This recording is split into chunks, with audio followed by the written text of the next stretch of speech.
SSB 13 battalion commandant Mukesh Singh Yadav ji हमारे साथ बात करने के लिए मौजूद हैं। आज इन्होंने एक अच्छा इनिशिएटिव लिया था और इनकी हमेशा तौर पे कोशिश यही रहती है कि किस तरीके से हमारा नौजवान, हमारा यूथ मंशियात जैसी चीज़ों से दूर रहे और किस तरीके से हमारा नौजवान, हमारा यूथ खेल कूद की तरह राग़िब हो जाए। सबसे पहले सर आपका बहुत बहुत शुक्रिया अपना वक्त देने के लिए। आज जो आपने इनिशिएटिव लिया था, आज क्लोजिंग सेरेमनी भी थी, इस हवाले से बताइए सर कैसा इनिशिएटिव था ये और क्या प्रोग्राम था आज? हमने दो प्रोग्राम्स का अनुमोदन सरकार से लिया था, एक कटिंग एंड टेलरिंग और उसके अतिरिक्त एक दूसरा था हैंडीक्राफ्ट्स। एक प्रोग्राम 1 महीने के ड्यूरेशन का और दूसरा 3 महीने के ड्यूरेशन का था। इसमें टोटल 64 महिलाओं को ट्रेन किया गया जो आसपास के लोकल गांव हदूरा, खालमुल्ला वगैरह से थे।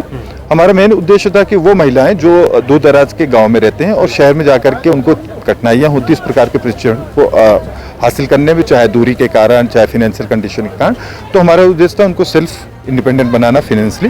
कैसे ये ट्रेनिंग देने के बाद वो स्वयं अपने पैरों पर खड़े हो सकते हैं, तो इसके लिए सघन प्रयास किया गया। बहुत ही अच्छा कोऑपरेशन लोकल से मिला और महिलाओं ने इसमें बढ़ चढ़ कर हिस्सा लिया। बिल्कुल, लोगों ने कैसे कोऑपरेट किया? जो यहाँ पे बहनें आई थी या बेटी आई थी, कैसा रहा उनका, उन्होंने कैसे रिस्पॉन्ड दिया और उनका क्या कुछ कहना है? देखिए, उनके साथ चंद दिक्कतें और कंस्ट्रेंट भी थे, जैसे कि कामकाजी महिलाएं थीं, घर देखना था, फसल का समय था, लेकिन इसके बावजूद यह काफ़ी उत्साहजनक बात थी कि वो इन सब परेशानियों के बावजूद समय निकाल करके समय से प्रशिक्षण में आए और बहुत ही मन लगा करके उन्होंने ट्रेनिंग हासिल करी।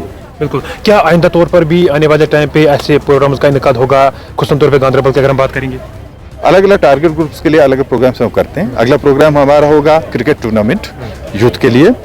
आसपास के गाँव की जितनी भी टीमें हैं, बहुत अच्छे खिलाड़ी हैं, इसमें कुछ स्टेट लेवल भी खेले हुए हैं, तो उनकी टीमों को एकत्रित कर एक बड़े स्तर पर क्रिकेट टूर्नामेंट का आयोजन करेंगे आने वाले 1 से 1.5 महीने के अंदर। बिल्कुल, एक आखिरी सवाल रहेगा सर आपसे, जिस तरीके से हमारा जो नौजवान है, हमारा जो यूथ है, वादी कश्मीर की बात करेंगे, ड्रग्स जैसी चीज़ों में मुलवस होता जा रहा है, मंशियात जैसी चीज़ों में मुलवस होता जा रहा है, तो क्या कुछ मैसेज रहेगी उनके लिए?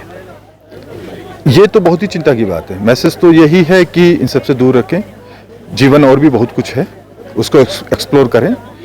और इस मामले में 13 बटालियन सशस्त्र सीमा बल का भी प्रयास हमेशा रहता है। अभी 2 से ढाई महीने पहले हमने डिग्नी बल गांधरबल में एक बड़ा प्रोग्राम डी इंडक्शन का आयोजित किया था, जिसमें अलग अलग फैकल्टीज़ के लोग आए थे, उन्होंने भाषण भी दिया, मोटिवेट भी किया। और इसके अतिरिक्त जागरूकता के तहत हम दूसरा भी डी इंडक्शन प्रोग्राम जल्द ही गांधरबल में आयोजित करेंगे। तो हमारे इसमें बहुत प्रयास रहता है कि यूथ इससे दूर रहें और मेरा भी उनसे अनुरोध है कि इन सबसे दूर रहें। जीवन और भी बहुत आयामों का नाम है, उन चीज़ों को एक्सप्लोर करें, पढ़े लिखें, देश की तरक्की में ध्यान दें। बिल्कुल, जो सर आज आपने इनिशिएटिव लिया था, आपको लगता है कि ऐसे प्रोग्राम करने से हमारा जो यूथ है या हमारे जो पढ़ा लिखा नौजवान है, हमारी बेटियां हैं, बहनें हैं, वो खुद रोजगार कमा सकते हैं? बिल्कुल, ये एक प्रयास है, थोड़े थोड़े प्रयासों से मिलकर ही मंजिल मिलती है। हम प्रयास कर रहे हैं और भी एजेंसीज प्रयास कर रही हैं, तो और उसका नतीजा भी ग्राउंड में देखने को मिलता है। अलग अलग प्रोग्राम से अगली बार हम जब जाते हैं तो देखते हैं कि जिनको हमने पहले ट्रेनिंग दी थी या किसी प्रकार कंट्रीब्यूट किया था, उनके जीवन में, उनके अपनी पर्सनालिटी में या फिर ज्ञान में बढ़ोतरी हुई है। बहुत बहुत शुक्रिया सर अपना वक्त देने के लिए।